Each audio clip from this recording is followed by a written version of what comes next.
Yes, breaking ku ikipe ya Arsenal. Ikipe ya Arsenal nonaha ubu tuvugana rwose muri iyi minota mike cyane ishoboka.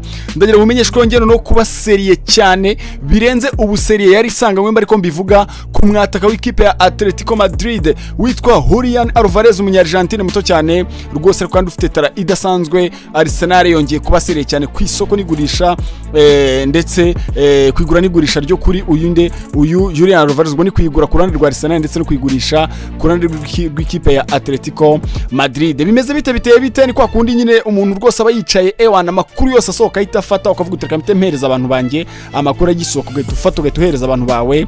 Ni rwo rwego nanjye mise mbibakoreramo. Ndagiye nkumenyesha yuko uyu mukinnyi ubundi Julian Alvarez we mu byifuzo bye ikipe yifuzaga cyangwa se yashaka yakomeje kurwanirira kwinjira muri ikipe ya FC Barcelona, ariko ikipe ya Atletico Madrid iza kumugaragariza yuko idafite gahunda namba yo kuba yamutanga ku muri vare wabo aribo ikipe ya FC Barcelona. Ngo murabona ko ikipe ya FC Barcelona nta mwataka isigaranye cyangwa se umwataka nyawe uryana nyine uvuga ngo arashaka ibitego mu buryo bugaragara nyuma yuko irekuye Lewandowski cyangwa se uyu munyepolonye nyuma yaho imurekuye. Rero urabona ko ifisigana ikibazo cy'umwataka mu byukuri ufatika kandi uryana ushambura. Ni muri urwego rero ikipe FC Barcelona yagiye kuri Julian Alvarez, ariko Alvarez nawe agaragaza cyane ko ari muri condition zo kwinjira muri FC Barcelona, cyane ko kuba yagira amasezerano yongera n'ikipe ya Atletico Madrid bitari gukunda, cyane bigendeye ku bashinzwe kumushakira akaryo cyangwa se abo twakwita nk'aba agent be bari muri equipe cyangwa se muri team ishinzwe kumushakira akaryo.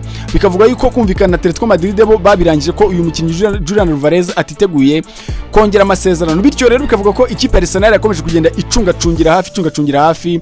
Bikaba bigaragara rero ngewe inkuru nkwe kuitwa David Ornstein ndetse na Fabrizio Romano bose no minota itarenga 40-43 baragaragaza ko Arsenal no ya made in the contact cyangwa se nono yahamagaye ikipe ya Atletico Madrid byanyabyo ibasaba cyangwa se ivugana nabo mu bigendanye n'uburyo bwo kuba bahagurwa Julian Alvarez by'umwihariko ava muri equipe ya Atletico Madrid aza kwinjira muri equipe ya Arsenal. Nukuvuga ngo rero ibi byaje kuba nyuma y'uho witwa Matheus Alemanni. Uyu Matheus Alemanni niwe sporting director w'ikipe ya Atletico Madrid. Uyu rero yari yaje hano mu Bwongereza aje muri deal yo kuganira n'ikipe ya Chelsea kugira ngo abe yarangiza deal y'umuntu witwa Nicholas Jackson. Nicholas Jackson urebye uburyo nawe ari umwataka, hari icyo ushobora kumvamo ko niba ikipe ya Atletico Madrid ifite witwa Alexander Sørloth.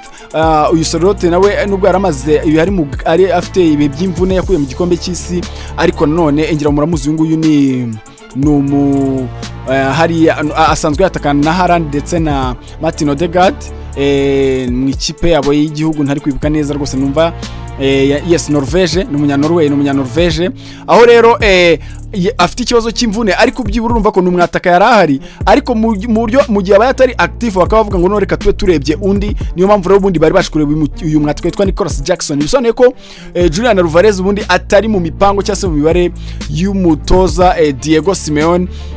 Ariko kandi kwa kundi nyine bagenda bahishahisha usanga amakuru adahita atangwa byihuse ako kanya.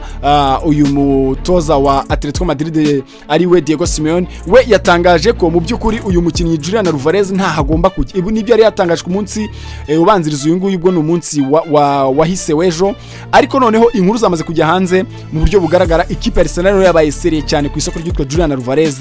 Ubwo rero yahise ifatirana uyu sporting director yitwa Matteo Alemanni itangira no kumukontakta byanyabyo imusaba cyase imubaza kubigendanye na deal kugira ngo uyu mukinnyi yitwa Julian Alvarez abe yaza muri equipe ya Arsenal. Si ibyo gusa, ibinyamakuru byose bitandukanye byo mu Bwongereza harimo icyitwa Football London ndetse n'icyitwa Gunner News nabyo byamaze kugaragaza yuko Arsenal yamaze kumedi in contact n'uyu mu sporting director Matteo Alemanni kugira ngo ikipe ya Arsenal ibe yakwibikaho uyu rutayizamu wa equipe ya Atletico Madrid witwa Julian Alvarez bitewe nuko urisoma. Hanyuma rero ibaganiriye ku bigendanye n'ibiciro uyu mukinnyi yagurwa, ariko amakuru ari hanze ntabwo yagaragaje amafaranga nyayo. Gusa biravugwa yuko igiciro kiri hejuru cyane rwose, biravugwa yuko amafaranga ari menshi cyane ikipe ya Atletico Madrid iri guca ikipe ya Arsenal, ariko byo byanyabyo yamaze kuba contacta kandi nabo binjiye mu biganiro batangira kuvugana ku buryo uyu mukinnyi yakwinjira muri ikipe y'ikigugu cyangwa se champion y'Ubwongereza, dore ko ari iherutse gutwara igikombe cya English Premier League umwaka urangiye wa 2025-26. ikindi rero wamenya nuko uyu mukinnyi Julian Alvarez ubundi ntabwo yigeze na rimwe yemera kuba yakwinjira muri equipe rimwe mu Bwongereza, nubwo ibi bivugwa yuko equipe Arsenal yatangiye kuvugana na Sporting Director wa Atletico Madrid, ariko ubundi Julian Alvarez we rwose ibi ni ibintu atari yigeze aho umwanya cyangwa biha agaciro rwose ndagira ngo ubwo bafana ba Arsenal none nacyo mukemere, kuko uyu mukinnyi Julian Alvarez yari yatangaje ko nta kindi kipe yifuza uretse ikipe ya FC Barcelona. Ibi ngibi bigendana nuko buriya ikintu kirishobora kubatera ubwoba nuko buriya ikipe ya Arsenal by'umwihariko Mikel Arteta ndetse na Andrea Berita mu kintu batajya bakora birinda kuba bagura umukinnyi babona ko aje asa n'utabashaka cyangwa se aje afite indi ekipe ari gutekereza. Ibi ni nyuma yuko buriya deal mubona y'umuntu witwa Vinicius Junior yari seriye cyane, byari ibyanya byo kuba Arsenal yaramushatse yarakontakse abari bamuhagarariye by'umwihariko bagera no muri Rock Nation bamushaka, ariko nubwo bari bakoze ibyo Rock Nation basa no banatangiye kumvikana kuba umukinnyi witwa Vinicius Junior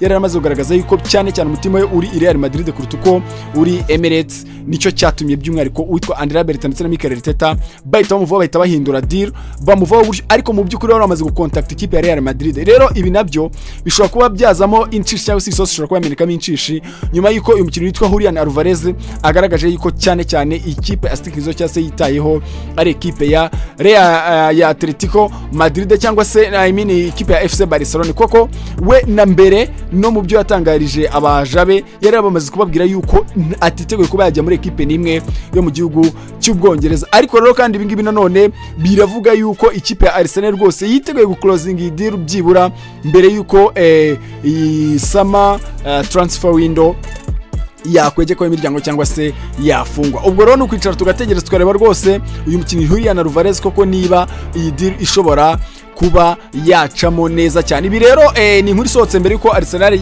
ariyo igiye gufungura umukino wa mbere ubanziriza shampiyona n'ikipe ya Coventry City, dore ko ikipe yatwaye igikombe cya Championship cyangwa se yarazamutse itwaye Championship mu cyiciro cya kabiri. Match ifungura iba itangiza ikipe yatwaye shampiyona cyangwa se Premier League n'ikipe iba yaratwaye Championship. Ni mu rwego rero ikipe ya Arsenal mu kanya ku isaha 3 zuzuye iraza kuba rwose itana mu mitwe n'ikipe ya Coventry, aho ku rupapuro ikipe ya Arsenal ifite byibura 70% byo kuba yatsinda iyi match cyangwa se kwegukana uyu mukino, cyane ko ikipe ya Coventry yabagiye gusura Arsenal ku kibuga Emirates Stadium. Ariko ni ikipe ya Arsenal itagirwa na match zibanza by'umwihariko mu gihe yatangiranye n'ikipe yazamutse mu cyiciro cya kabiri, dore ko umwaka wa 2021 ubwo ari ku itariki 13 z'ukwezi kwa 8 ikipe ya Arsenal yahuye n'ikipe ya Brentford iyitsinda ibitego 2-0 mu mbare gatone nibeshye. Yego icyo gihe match rero yabereye kuri Brentford Community Stadium, naringize ngo ni Emirates oya hari kuri ku Brentford Community Stadium, aho ro byaje kurangira ikipe ya Brentford sinza Arsenal ibitego 2 ku busa. Ngira ngo icyo wamenya nuko kuri iyo match Brentford yafatwaga n'uyu mugaride witwa David Raya, uyu ngubu Arsenal ifite ubungubu. Ndetse kandi ikindi wamenya nuko igitego cya kabiri cyatsinzwe n'itwa Christian Norgard. Uyu Norgard Arsenal yaraguze umwaka ushize ariko baramurekuye akaba yaragiye muri ekipe ya Everton. Ibyo rero nibyo byaranze cyangwa se byari byaranze uwo mukino wa mbere wa ekipe ya Arsenal. Ariko noneho ubu biratandukanye cyane, Arsenal yubakitse neza cyane, yeho yongeyemo imbaraga rwose. Ngira ngo mu minota 43 yonyine ishize nibwo imaze no kugaragaza umukinnyi witwa Ezri Konsa byanyabyo, yamuhaye nimero 15 azaba yambaye mu mugongo. Ibyo rero byose biragaragaza ko ekipe Arsenal yubatse neza. Nyuma mu defenseur imbere gato yari yamaze gutereka umukinnyi wo hagati mu kibuga twanamaze kubona witwa Bruno Guimaraes umunyabrazil, ndetse nimero 39 ari nako kandi yongemo imbere none gato hari kurande rw'iburyo witwa Christos Tizoris, umuhungu rwose unyaruka cyane by'umwihariko aho afite imibare iremereye cyane. Ubu ngubu rero tugiye rwose cyase twiteguye kubona ikipe Arsenal itandukanye, dore ko ifite motivation yuko yatwaye igikombe cya Premier League cyangwa se shampiyona y'umwaka ushize, ndetse kandi si ibyo gusa ikaba yarageze kuri final finali ebyiri aho harimo iya Carabao Cup ndetse kandi irongereye no kuri finali ya UEFA Champions League. Ubona ko ikipe Arsenal ihagaze neza rwose, witegereje ubona ko ni ikipe iri kurya. Nizo mbaraga rero yongeyemo by'umwihariko mu bwugarizi, ni nyuma yuko William Saliba yaragifite ikibazo cy'imvune, ariko kandi ekipe ya Arsenal rwose yamaze kwiyubaka ndetse n'uburyo bwo kubakika neza cyane. Aho rero nanone hagati mu kibuga kongeramo Bruno Guimaraes, hari nyuma yuko ubona ko umukinnyi witwa Declan Rice rwose yaramaze kunanirwa cyane, ariko kandi bafite indi piyo iremereye cyane ariyo Miles Lewis Skelly. Hanyuma kandi nanone ku ruhande rwa 11 yongeyemo Christos Zoris nyuma yuko yari maze kurekura uyu mubirigi witwa Leandro Trossard, ariko kandi Martinelli nawe usigaye ubona ko asa n'utari mu bitabo cyane by'umutoza Mikel Arteta. Ubwo no twitega ikiza gukurikira, ariko kandi iyi match rwose tuyitegerezanyije amatsiko menshi cyane. Reka rero mbashimire, ngiye wari wa mwanya wa Sports Updates, biganiro byacu nagaruka. Nje nitwa Gakuru Jambe the Classic, amahoro y'Imana bane namwe, shalom.